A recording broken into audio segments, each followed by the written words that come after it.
بلان پاس ڈھاڑھڑ کے قریب جعفر ایکسپریس پر دہشت گردوں کا حملہ، مسافروں کو ٹنل میں یرغمال بنا لیا۔ سیکیورٹی فورسز کا ریسکیو آپریشن جاری، اب تک 155 یرغمالی مسافروں کو بحفاظت بازیاب کروا لیا۔ آپریشن میں 27 دہشت گرد جہنم واصل، متعدد زخمی ہو چکے۔ سیکیورٹی ذرائع کا کہنا ہے کہ دہشت گردوں سے ریسکیو کیے گئے 37 زخمیوں کو طبی امداد کے لیے روانہ کر دیا گیا۔ بازیاب ہونے والے 57 مسافر کوئٹہ پہنچ گئے، 23 مارچ میں ہی رک گئے تھے۔ سیکیورٹی فورسز باقی مسافروں کی بحفاظت رہائی کے لیے کوشاں۔ آپریشن کے باعث دہشت گرد چھوٹی ٹولیوں میں تقسیم۔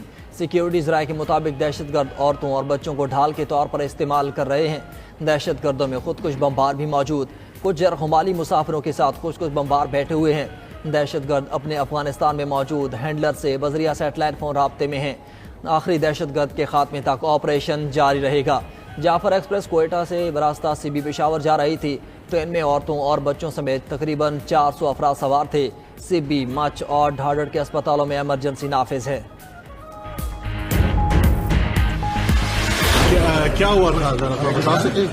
بس یہ فائرنگ ہو گیا سر، اللہ نے حفاظت کیا، فوجی لوگوں کا ہمت ہے، پھر بھی JFC والوں کا ہم کو ادھر تک لے آئے ماشاءاللہ، الحمدللہ شکر۔ دہشت گردوں کے چنگل سے بازیاب ہونے والے مسافروں کا سیکیورٹی فورسز سے اظہار تشکر، کہا مسلسل فائرنگ کے باوجود پاک آرمی اور FC کے اہلکار ہمیں بحفاظت باہر لے آئے۔ دیگر مسافر بھی ریسکیو کی جانے پر سیکیورٹی فورسز کے شکر گزار۔ دوسری جانب ریلوے حکام نے مسافروں کے اہل خانہ کی مدد کے لیے ہیلپ ڈیسک بھی قائم کر دیے۔ امن و امان کے پیش نظر پشاور جانے والی جعفر ایکسپریس 3 روز کے لیے معطل کر دی گئی۔ ریلوے ذرائع کے مطابق کراچی جانے والی بولان میل سروس بھی معطل کر دی گئی۔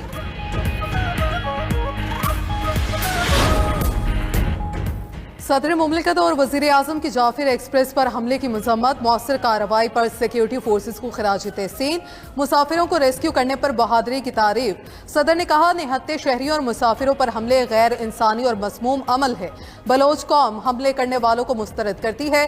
وزیر اعظم شہباز شریف بولے سیکیورٹی اہلکار دہشت گردوں کا سدباب کر رہے ہیں، دشوار راستوں کے باوجود آپریشن میں شامل جوانوں کے حوصلے بلند ہیں، ہمارے جوان بہت جلد اس آپریشن میں کامیاب ہوں گے۔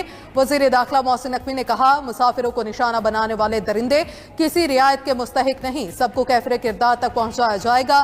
وزیر اعلیٰ بلوچستان بولے جعفر ایکسپریس پر حملے قومی سلامتی پر حملہ ہے، دہشت گردوں کو عبرتناک انجام تک پہنچائیں گے، خون بہانے والوں کو زمین پر جگہ نہیں ملے گی۔ ملکی سیاسی قیادت دہشت گردی کے خلاف یکسباں، بلوچستان میں جعفر ایکسپریس پر حملے کی شدید مذمت کر دی۔ چیئرمین سینٹ یوسف رضا گیلانی، اسپیکر قومی اسمبلی سردار ایاز صادق، گورنر پنجاب سلیم حیدر نے حملہ بزدلانہ فیل قرار دیا۔ وزیر اعلیٰ پنجاب مریم نواز، وزیر اعلیٰ سندھ مراد علی شاہ، وزیر اعلیٰ KP یمین گنڈا پور کی بھی ٹرین حملے کی مذمت۔ گورنر سندھ کامران ٹیسوری کا 100 سے زائد لوگوں کو بازیاب کرانے پر پاک فوج کو سلام، کہا دشمن طاقتیں پاکستان کو مستحکم نہیں دیکھنا چاہتی۔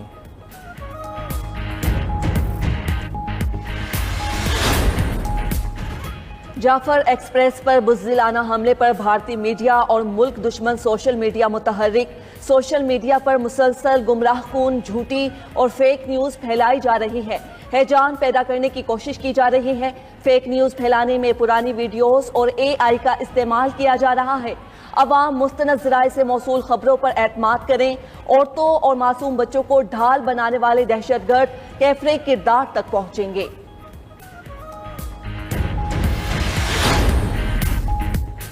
سپریم کورٹ کے آئینی بینچ میں سپر ٹیکس سے متعلق کیس، عدالت کا ہائی کورٹس میں زیر التوا اپیلیں سپریم کورٹ منتقل کرنے کا حکم۔ جسٹس محمد علی مظہر نے استفسار کیا کیا مقدمات منتقلی کے لیے کسی تحریری درخواست کی ضرورت ہوگی۔ کمپنیز وکیل مختوم علی خان نے جواب دیا عدالت سموٹو اختیار استعمال کرتے ہوئے مقدمات منتقل کر سکتی ہے۔ دلائل میں وکیل نے مزید کہا حکومت براہ راست سپر ٹیکس کا نفاذ نہیں کر سکتی، اس کے لیے غیر معمولی حالات ہونے چاہیے۔ سپریم کورٹ اپنے متعدد فیصلوں میں اضافی ٹیکس کو غلط قرار دے چکی، اضافی ٹیکس عائد کرنا بنیادی حقوق کے بھی خلاف ہے۔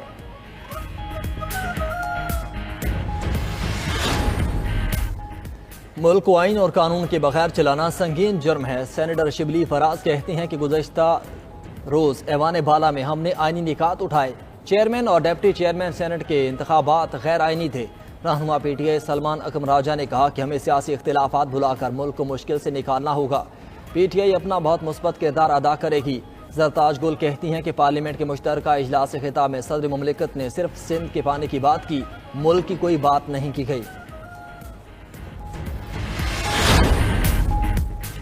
کراچی سے پشاور، گوادر سے گلگت تک مہنگائی کی دہائی، سبزی، گوشت، دالیں عام آدمی کی پہنچ سے دور۔ چکوال میں دکانداروں کی منمانیاں، چکن 750 روپے کلو بیچنے لگے۔ پشاور میں دالیں مہنگی، دال چنا 380 روپے اور لوبیا 400 روپے کلو بکنے لگا۔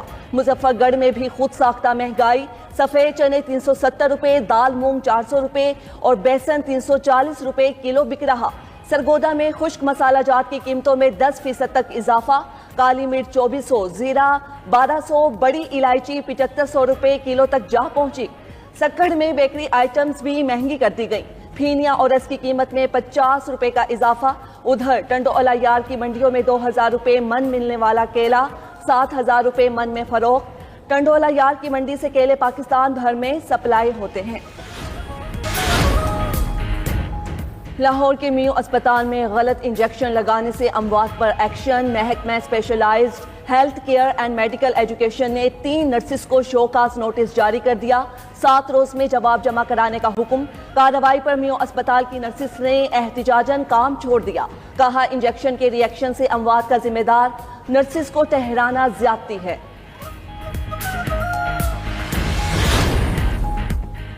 کراچی سہراب گوٹ میں نامعلوم ملزمان کی گھر میں گھس کر فائرنگ، میاں بیوی قتل۔ پولیس حکام کے مطابق واقعہ ذاتی دشمنی کا نتیجہ لگ رہا ہے۔ مقتول نے 2 شادیاں کر رکھی تھیں، ایک بیوی افغانستان گئی ہوئی ہے۔ سائٹ سپر ہائی وے ایوب گوٹ میں اسلحے کے ساتھ ویڈیو بناتے ہوئے گولی چل گئی، 12 سالہ لڑکا جاں بحق۔ ادھر گارڈن میں مبینہ پولیس مقابلہ، فائرنگ کے تبادلے میں ایک پولیس اہلکار